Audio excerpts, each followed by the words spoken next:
Good afternoon. Welcome to the MTI Wireless Edge Limited investor presentation. Throughout this recorded presentation, investors will be in listen-only mode. Questions are encouraged and can be submitted at any time via the Q&A tab situated on the right-hand corner of your screen. Simply type in your questions and press send. The company may not be in a position to answer every question it receives during the meeting itself. However, the company can review all questions submitted today and publish responses where it's appropriate to do so. Before we begin, I'd like to submit the following poll, and then I'd like to hand you over to Moni Borovitz, CEO. Good afternoon, sir.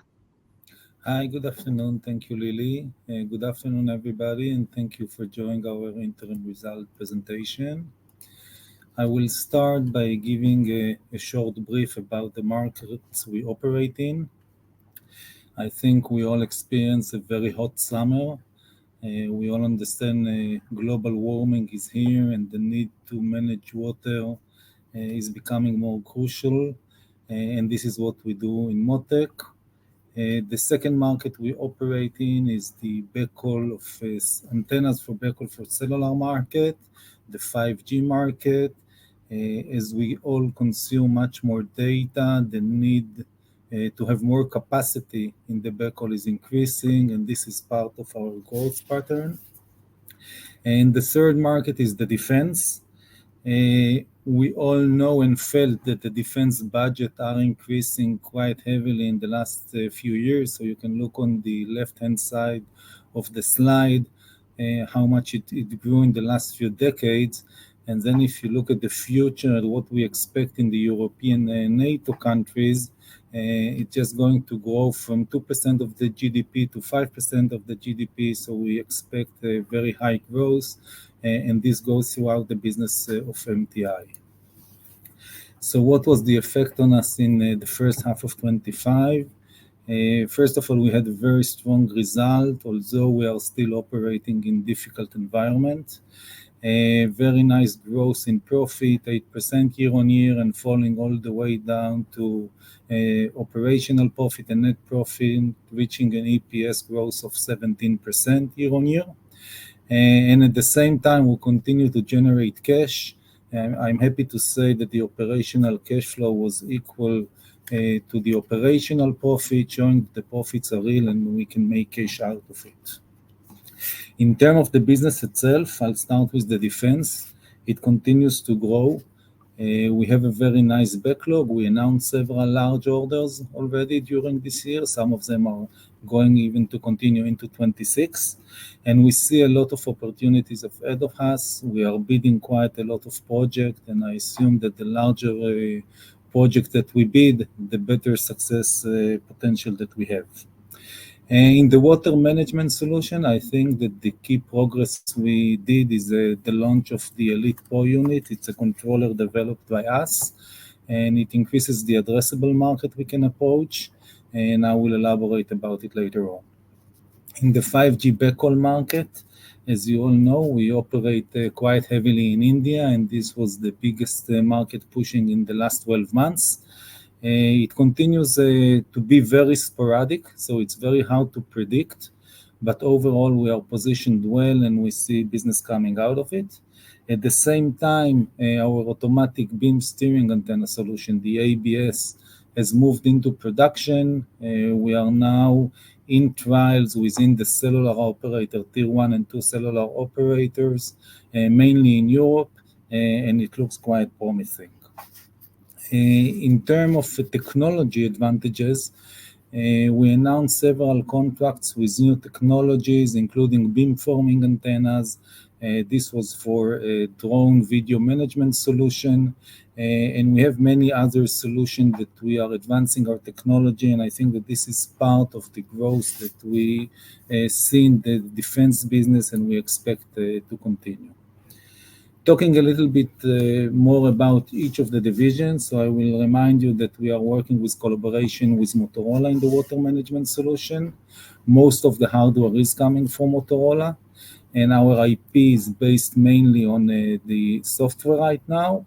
Although, as I mentioned, we added our own controller and increasing the addressable market because this is a lower-end solution. The number of controllers that are installed in the field is quite big, as in increasing every year. And it's important to understand that once we install in countries where we have our own subsidiaries as not only operating via value-added resellers, it will add within 2 to 3 years, depend on the warranty period in each country, to the service agreement that we have under this division. Overall, the recurring revenue from service and maintenance is about 25% of this division, which is continuing very well. And most importantly is that at the end of the day, we save water. This is the key issue to do in this. If we look at the key advantages or progresses that we made in the first half of 25, so we renewed all the agreements in Israel that had to be renewed until the first half of 25. Most of them with increased pricing that will be incremental year on year because it's not every year that we discuss the pricing. We also completed the fountain control management solution. One city is completely finished, and we were able to start project with 2 other cities. It's important because we see more and more cities joining in this solution, and this again will contribute to the recurring revenue going forward.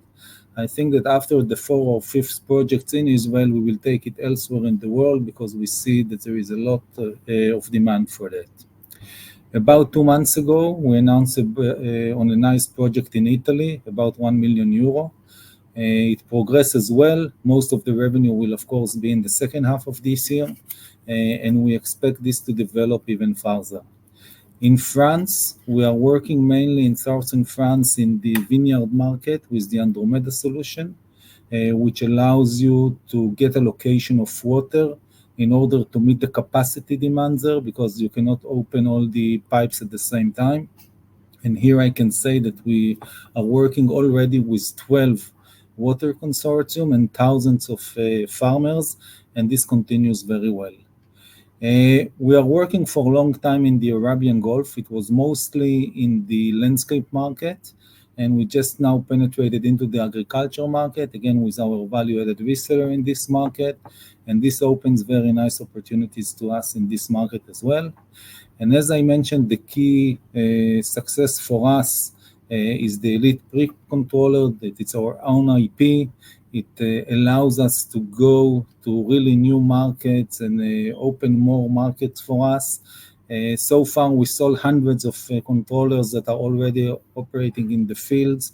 The feedback is very good, and we expect this to grow much faster in the coming years.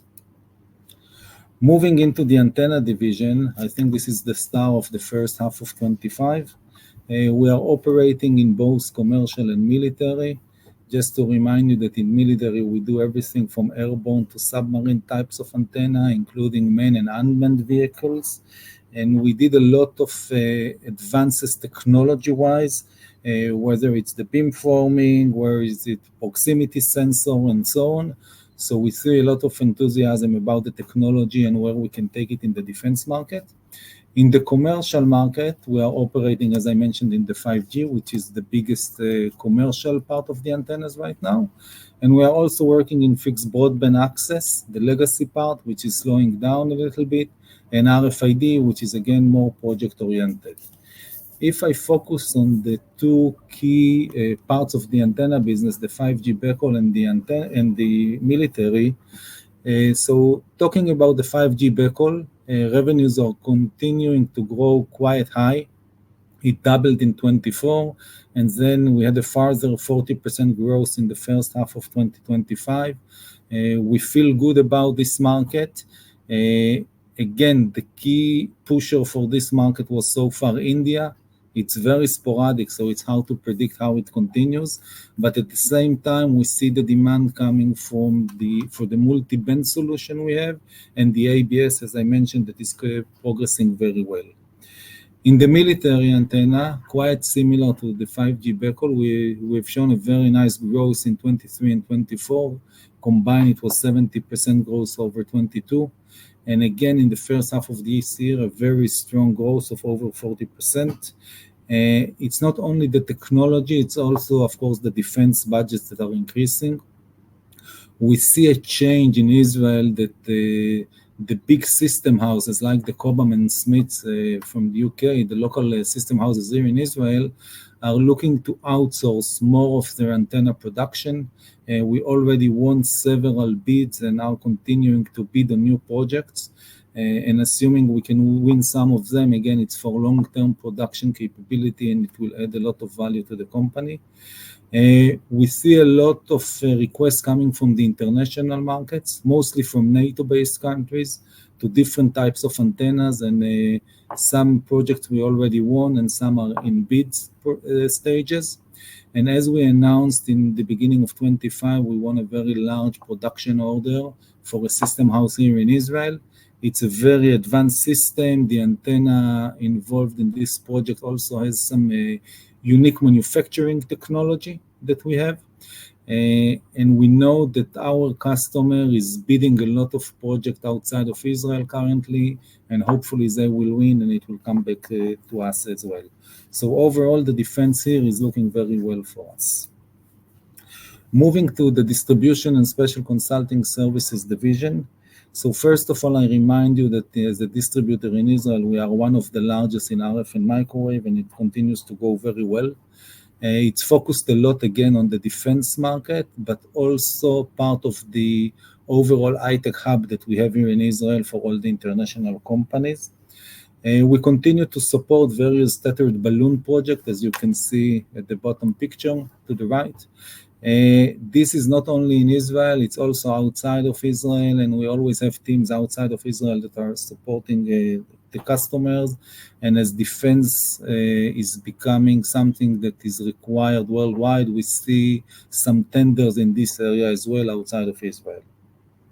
We continue via PSK to support a lot of ad hoc solution to our Ministry of Defense, and this is growing very fast. And as we reported in the second quarter, PSK was already break even, which is a good sign for and boding well for the future. Going into the distribution itself, the representation, we have a strategic customer here in Israel. We were able to secure prices and back-to-back with the companies we represent for him. And it looks very well. We have some nice orders and backlog until the end of this year, and it will probably go into next year as well. Here we also are selling test and measurement equipment, both for the development of RF and microwave and on the production line. It is growing quite nice, and it's a key growth engine for us in this division as well. As I mentioned, with PSK, we have a very good service agreement with our MOD. It was signed about 3 years ago for $10 million, approximately over a 7-year period. I can say that this year and the next year, I would assume that it would be much higher than the annual run rate because there is a lot of destruction, mainly in the north part of the country, that we are now doing a lot of work to restore. It started mainly now in the summer, and it will continue until probably October in a very high demand for work. PSK's backlog is very high at the moment. We won some tenders as we reported. We also have a lot of bids out there that we expect results quite soon. So we feel quite comfortable with how PSK is now built and where it is headed. And of course, the demand for the shelters that we do, that you can see in the picture in the lower graph to the right, we see a lot of demand for those. We are trying to be very selective right now on the projects that we take. We want to price them correctly, and we want to make sure that PSK remains profitable. So if I'll try to look a little bit about what happened in the quarter, in the first half, and how it reflects. So as mentioned before, the 5G grew by 40%. But even though with this high growth rate, still military as a whole in the company grew from 44% of revenue last year to 47% in the first half. It's showing the defense is going very strong. And I think this is part of the strong performance we had in all of the divisions. All of them are profitable, and we are very happy with this diversity. I think it's a key strength for the company. And if you look at the middle pie, the business is very well diverse with 1/3 of each of the division. We have a very loyal customer base. Actually, 90% of the revenue was generated from companies that work with us for over 5 years now. There was a shift from the new customer to customers that are over 5 years, mainly because of 5G backhaul and some new defense companies that we work with that are now over 5 years with us. So we are very happy with this progress as well. The global reach is good. As you can see, Israel became a bit stronger than it used to be. But again, at least 1/3 of what we do in Israel ends as indirect export. I believe this will remain more or less similar in the next second half of this year due to the work that we currently have in Israel, and we see it increasing quite dramatically. I always tell that at the end of the day, we are very much focused on the earning per share and the benefits of the shareholder. So I'm happy to report that we continue to grow it. It grows quite nicely, and we are happy with the results. The numbers themselves are really, really nice, and we are happy with those numbers. If we put on the graph the Q2 of 25 compared to Q2 24, it is even better. And I think that the key importance for me is that the operational cash flow met the operational profit.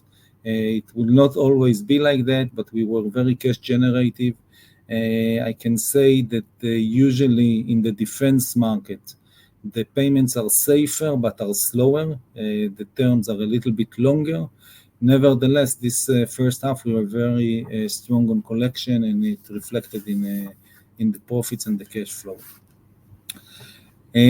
We have a very solid shareholding base with Herald supporting us for many years, Herald from the UK, and the rest is the two families that own the business. So we are having an allied interest with all the shareholders, and this is part of the dividend policy that we have, that we will continue to pay dividend. As you know, we announced on the buyback program many years ago. Right now, the company owns about 2.3 million shares. We invested about £1 million in those shares, and we have about £60,000 left due to the dividend that was paid in April. Since coming to AIM, it's now going to be nearly our 20th year. It's 19 years.